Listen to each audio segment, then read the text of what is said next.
They outsmarted guards, slipped past authorities, and vanished without a trace. From a drug lord who tunneled his way to freedom, to a hijacker who leapt from a plane mid-air, and a killer who mailed himself out of prison, these are the criminals who escaped the impossible. But how long did their freedom last?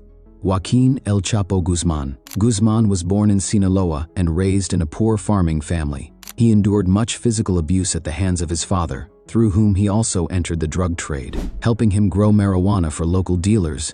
During his early adulthood, Guzman began working with Hector Luis Palma Salazar. By the late 1970s, one of the nation's rising drug lords, he helped Salazar map routes to move drugs through Sinaloa and into the United States. He later supervised logistics for Miguel Ángel Felix Gallardo, one of the nation's leading kingpins in the mid-1980s. But Guzman founded his own cartel in 1988 after Felix's arrest. Guzman oversaw operations whereby mass cocaine, methamphetamine, marijuana, and heroin were produced, smuggled into, and distributed throughout the United States and Europe, the world's largest users. Achieved this by pioneering the use of distribution cells and long-range tunnels near borders, which enabled him to export more drugs to the United States than any other trafficker in history. Guzman's leadership of the cartel also brought immense wealth and power. Forbes ranked him as one of the most powerful people in the world between 2009 and 2013, while the Drug Enforcement Administration estimated that he matched the influence and wealth of Colombian drug lord Pablo Escobar.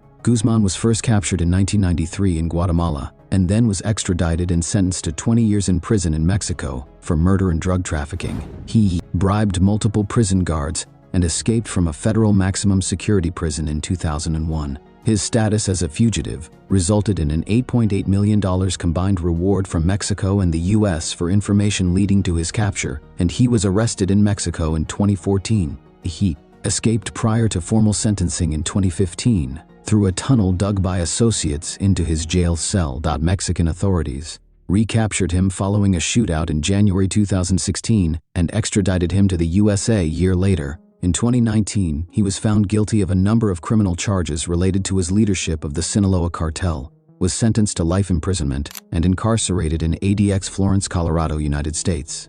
D.B. Cooper. On Thanksgiving Eve, November 24, 1971, a man carrying a black attaché case approached the flight counter for Northwest Orient Airlines at Portland International Airport. Using cash, the man bought a one-way ticket on Flight 305, a 30-minute trip north to Seattle-Tacoma International Airport SeaTac. On his ticket, the man listed his name as Dan Cooper. Eyewitnesses described Cooper as a white male in his mid-40 seconds, with dark hair and brown eyes, wearing a black or brown business suit, a white shirt, a thin black tie, a black raincoat, and brown shoes.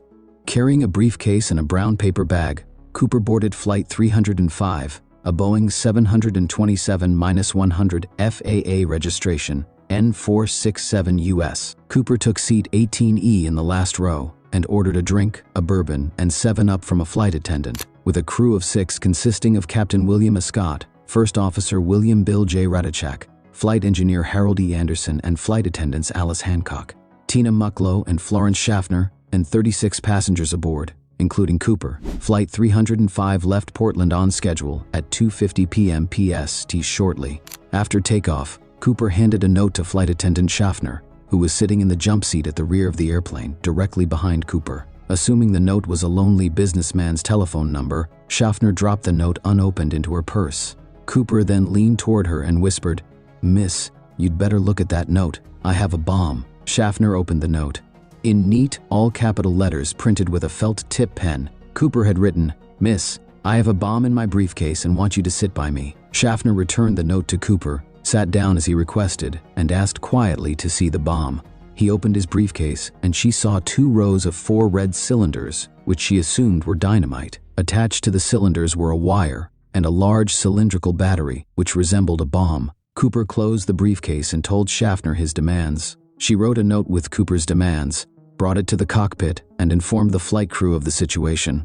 Captain Scott directed her to remain in the cockpit for the remainder of the flight and take notes of events as they happened. He then relayed to Northwest Flight Operations in Minnesota the hijacker's demands. Cooper requests $200,000 in a knapsack by 5 p.m. He wants 2 front parachutes, 2 back parachutes. He wants the money in negotiable American currency. By requesting 2 sets of parachutes, Cooper implied he planned to take a hostage with him, thereby discouraging authorities from supplying non-functional equipment. With Schaffner in the cockpit, flight attendant Mucklow sat next to Cooper to act as a liaison between him and the flight crew. Cooper then made additional demands.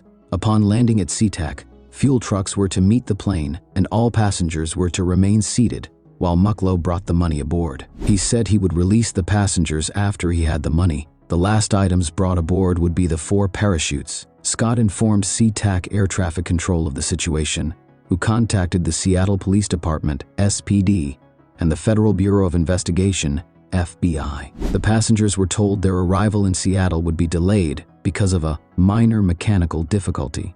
Donald Nyrop, the president of Northwest at the time, authorized payment of the ransom and ordered all employees to cooperate with the hijacker and comply with his demands.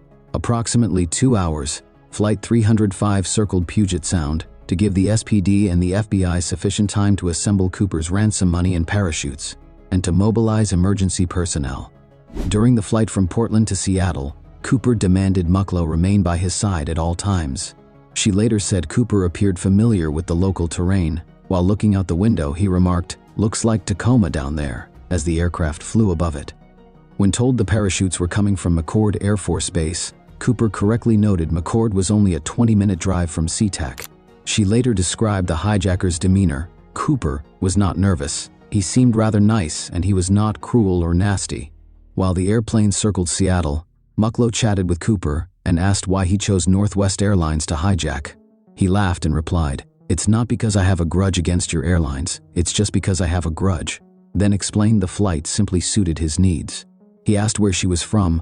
She answered she was originally from Pennsylvania but was living in Minneapolis at the time. Cooper responded that Minnesota was very nice country. She asked where he was from, but he became upset and refused to answer. He asked if she smoked and offered her a cigarette. She replied she had quit, but accepted the cigarette. FBI records note Cooper spoke briefly to an unidentified passenger while the airplane maintained its holding pattern over Seattle. In his interview with FBI agents, passenger George Labissonniere stated he visited the restroom directly behind Cooper on several occasions. After one visit, Labissonniere said the path to his seat was blocked by a passenger wearing a cowboy hat. Questioning Mucklow about the supposed mechanical problem delaying them, Labissonniere said Cooper was initially amused by the interaction, then became irritated and told the man to return to his seat, but the cowboy ignored Cooper and continued to question Mucklow. Labissonniere claimed he eventually persuaded the cowboy to return to his seat. Mucklow's version of the interaction differed from Labissonniere's. She said a passenger approached her and asked for a sports magazine to read because he was bored. She and the passenger moved to an area directly behind Cooper, where they both looked for magazines. The passenger took a copy of The New Yorker and returned to his seat. When Mucklow returned to sit with Cooper, he said, "If that is a sky marshal, I don't want any more of that." But she reassured him there were no sky marshals on the flight. Despite his brief interaction with Cooper, the cowboy was not interviewed by the FBI and was never identified. The $200,000 ransom was received from Seattle First National Bank in a bag weighing approximately 19 pounds, 8.5 kilograms. Money, 10,000 unmarked $20 bills, most of which had serial numbers beginning with L, indicating issuance by the Federal Reserve Bank of San Francisco, was photographed on microfilm by the FBI. Seattle police obtained the 2 front reserve parachutes from a local skydiving school and the 2 back main parachutes from a local stunt pilot, Richard Lee McNair.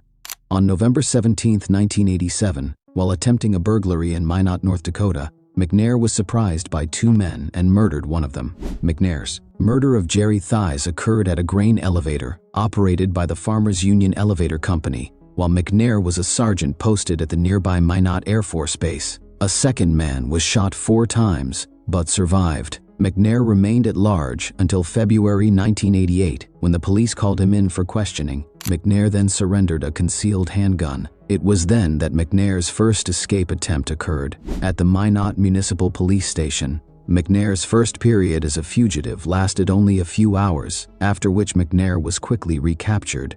After his initial arrest, McNair was handcuffed to a chair and left in a room with 3 detectives.